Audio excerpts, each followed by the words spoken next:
Hi, ಈಗ ಹಾಗಲಕಾಯಿ ಪಲ್ಯ ಹೇಗೆ ಮಾಡೋದು ಅಂತ ನೋಡೋಣ ಬನ್ನಿ. ಹಲೋ ಎಲ್ಲರಿಗೂ ನಮಸ್ಕಾರ. ಹಾಗಲಕಾಯಿನ ಸಣ್ಣದಾಗಿ ಹೆಚ್ಚಿದ ಹಾಗಲಕಾಯಿ ಇದು.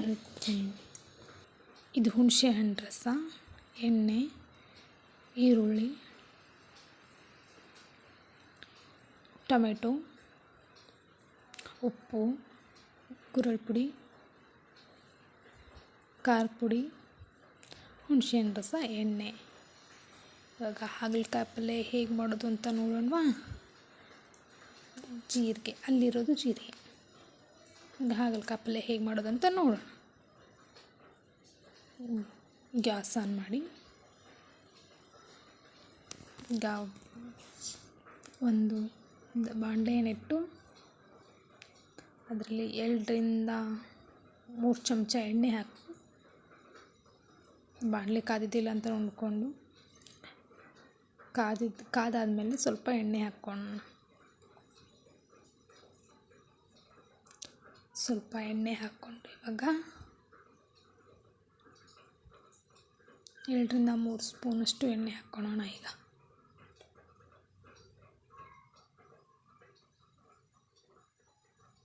ಎಣ್ಣೆ ಕಾದ ನಂತರ ಎಣ್ಣೆ ಕಾದ ನಂತರ ಅದಕ್ಕೆ ಜೀರಿಗೆ ಹಾಕ್ಕೊಳ್ಳೋಣ. ಎಣ್ಣೆ ಕಾದಿದೆ ಇಲ್ಲ ಅಂತ ನೋಡ್ಕೊಳ್ಳೋಣ. ಜೀರಿಗೆ ಹಾಕಿ ಎಣ್ಣೆ ಕಾದಿದೆ. ಈಗ ಇನ್ನೊಂದು ಸ್ವಲ್ಪ ಜೀರಿಗೆ ಹಾಕ್ಕೊಂಡು, ಜೀರಿಗೆ ಹಾಕಾದ್ಮೇಲೆ ಈರುಳ್ಳಿ ಹಾಕೋಣ. ಈಗ ಈರುಳ್ಳಿ ಹಾಕಿದ್ವಿ. ಈಗ ಈರುಳ್ಳಿ ಸ್ವಲ್ಪ ಹಾಕಿದ್ಮೇಲೆ ಅದು ಫ್ರೈ ಆಗಲಿ. ಅಷ್ಟು ಈರುಳ್ಳಿ ಹಾಕಿದ್ವಿ. ಇವಾಗ ಈರುಳ್ಳಿನ ಸ್ವಲ್ಪ ಫ್ರೈ ಆಗಲಿ. ಈರುಳ್ಳಿ ಗೋಲ್ಡನ್ ಬ್ರೌನ್ ಮಟ್ಟ ಫ್ರೈ ಆಗಲಿ. ಈರುಳ್ಳಿ ಫ್ರೈ ಆದಮೇಲೆ ಈರುಳ್ಳಿ ಕೈ ಇಡೋಣ. ಸ್ವಲ್ಪ ಹೊತ್ತು ಎಣ್ಣೆಯಲ್ಲಿ ಫ್ರೈ ಆಗಲಿ ಈರುಳ್ಳಿ ಚೆನ್ನಾಗಿ.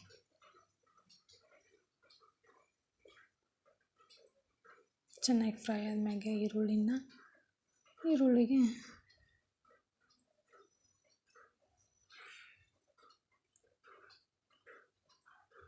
ಹೀಗೆ ಕೈ ಆಡಿಸಿ ಹೊತ್ತಾಗಿ ಸಣ್ಣ ಉರಿಯಲ್ಲಿ ಚೆನ್ನಾಗಿ ಈರುಳ್ಳಿ ಫ್ರೈ ಮಾಡ್ಕೊಳ್ಳಿ. ಈರುಳ್ಳಿ ಫ್ರೈ ಆದಮೇಲೆ ಟೊಮೆಟೊ ಹಾಕಿ ಸ್ಪೂನಿಂದ 2-3 ಸತ ಕೈ ಆಡಿಸೋಣ. ಹಾಕಾದ್ಮೇಲೆ ಅದಕ್ಕೆ ಅದು ಸ್ವಲ್ಪ ಫ್ರೈ ಆಗಲಿ. ಈ ಟೊಮೆಟೊ ಫ್ರೈ ಆದಮೇಲೆ ಕೈ ಆಡಿಸಿ ಈಗ ಇನ್ನೊಂದು 2 ನಿಮಿಷ ಫ್ರೈ ಆಗಲಿ. ಫ್ರೈ ಆದ ನಂತರ ಅದಕ್ಕೆ ಸಣ್ಣದಾಗಿ ಕಟ್ ಮಾಡಿ ಇಟ್ಕೊಂಡಿದ್ವಲ್ಲ ಹಾಗಲಕಾಯಿ ಸಿಪ್ಪೆ ಒಳಗಿಂದ ಬೀಜ ಎಲ್ಲ ತೆಗೆದು ಸಣ್ಣದಾಗಿ ಹೆಚ್ಚಿಟ್ಕೊಂಡಿದ್ದ ಹಾಗಲಕಾಯಿ ಅಷ್ಟನ್ನು ಹಾಕ್ಕೊಳ್ಳೋಣ. ಹಾಗಲಕಾಯಿನ ಒಳಗಿಂದು ಬೀಜನ ತೆಗಿಬೇಕು. ಆಮೇಲೆ ಸಣ್ಣದಾಗಿ ಹೆಚ್ಚಬೇಕು. ಸಣ್ಣದಾಗಿ ಹೆಚ್ಚಿ ಇದು ಹಾಗಲಕಾಯಿನ ಅಷ್ಟು ಅದಕ್ಕೆ ಬಾಣಲೆಗೆ ಹಾಕೋಣ. ಅಷ್ಟು ಹಾಗಲಕಾಯಿ ಹಾಕ್ಕೊಂಡು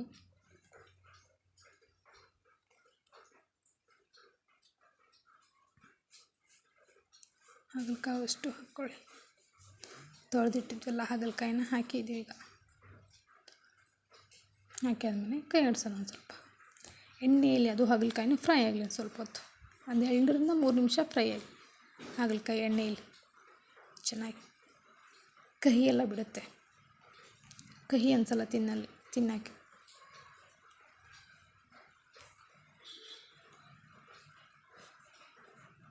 ಈಗ ಖಾರ ಪುಡಿ ಹಾಕೋಣ. 2ರಿಂದ 3 ಸ್ಪೂನ್ ಖಾರ ಪುಡಿ,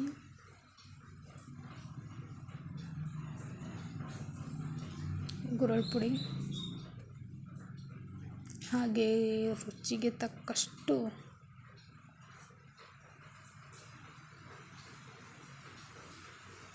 ಖಾರ ಪುಡಿ, ಗುರಳ್ ಪುಡಿ ಹಾಕಿದ್ರಿಂದ ಕೈ ಆಡಿಸಾದ್ಮೇಲೆ ಉಪ್ಪು ಹಾಕೋಣ. ಖಾರ ಪುಡಿ, ಗುರಳ್ ಪುಡಿ ಹಾಕಿವಲ್ಲ ಅದನ್ನ ಚೆನ್ನಾಗಿ ಕೈ ಆಡಿಸೋಣ. ಚೆನ್ನಾಗಿ ಕೈ ಆಡಿಸಾದ್ಮೇಲೆ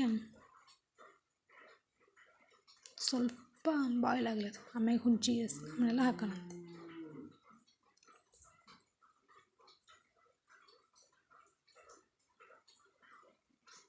ಒಂದು 2 ನಿಮಿಷ ಬೇಯಲಿ. ಸಣ್ಣ ಉರಿಯಲ್ಲಿ ಸ್ವಲ್ಪ ಮಾಡಿ ಚೆನ್ನಾಗುತ್ತೆ ಹಾಗಲಕಾಯಿ.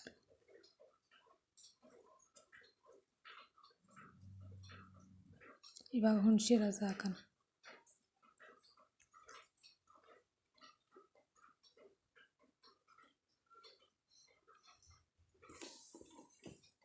ಹುಣಸೆ ಹಣ್ಣು ಇಟ್ಟಿದ್ವಲ್ಲ ಅದನ್ನ ಕಿವುಚಿ ರಸ ತಗೊಳ್ಳೋಣ ಚೆನ್ನಾಗಿ.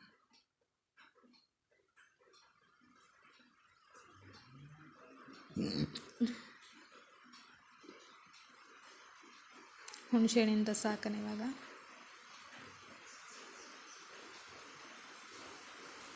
ಹುಣಸೆ ಹಣ್ಣಿನ ರಸ ಹಾಕಿ ಆದ್ಮೇಲೆ ಸ್ವಲ್ಪ ಹುಣಸೆ ಹಣ್ಣು ರಸ ಹಾಕಿ ಆದಮೇಲೆ ಚೆನ್ನಾಗಿ ಕೈ ಆಡಿಸೋಣ, ಇದೆಲ್ಲ ಮಿಕ್ಸ್ ಆಗಲಿ.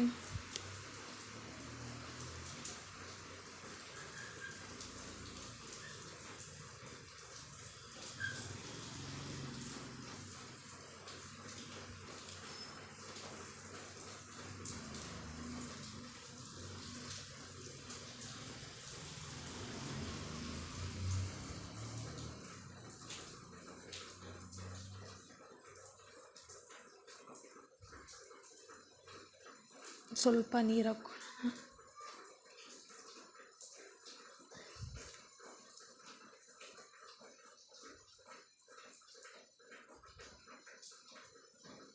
ಇವಾಗ ಕೈ ಆಡಿಸಿ ಸ್ವಲ್ಪ ಹೊತ್ತು ಈ ಥರ ತಳ ಹೊತ್ತಿರೋ ಹಾಗೆ ಕೈ ಆಡಿಸಿ ಬೆಲ್ಲ ಹಾಕೋಣ.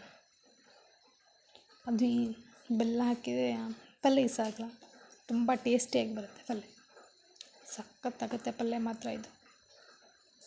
ಒಮ್ಮೆ ಟ್ರೈ ಮಾಡಿ ನೋಡಿ, ಗೊತ್ತಾಗುತ್ತೆ ಯಾವ ಥರ ಬರುತ್ತೆ ಅಂತ. ಈಗ ರುಚಿಗೆ ತಕ್ಕಷ್ಟು ಉಪ್ಪು ಹಾಕೋಣ. ಲಾಸ್ಟಲ್ಲಿ ಉಪ್ಪು ಹಾಕಿ, ಏಕೆಂದರೆ ಕುದ್ದು ಉಪ್ಪು ಜಾಸ್ತಿ ಆಗಬಾರ್ದಲ್ವ, ಅದಕ್ಕೆ.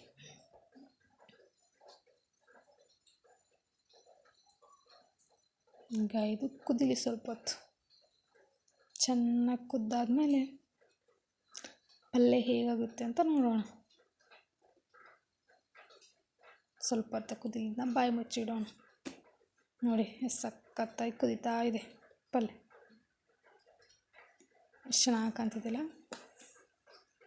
ನೋಡಿ ಹಾಗಲಕಾಯಿ ಸಖತ್ತಾಗಿದೆ. ಇನ್ನೊಂದು 2 ನಿಮಿಷ ಕುದೀಲಿ ಇದೇ ಥರ. ಕುದ್ದಾದ್ಮೇಲೆ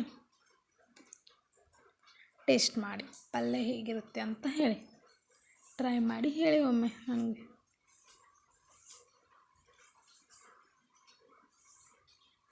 ಈಗ ಕುದ್ದಿದೆ ಪಲ್ಯ, ಹಾಗಲಕಾಯಿ ಪಲ್ಯ ರೆಡಿ ಆಯ್ತು. ಇವಾಗ ನೋಡಿ ಕುದ್ದಿದೆ ಪಲ್ಯ, ಚೆನ್ನಾಗಿ ಬಂದಿದೆ ಹಾಗಲಕಾಯಿ. ಬಾಯ್.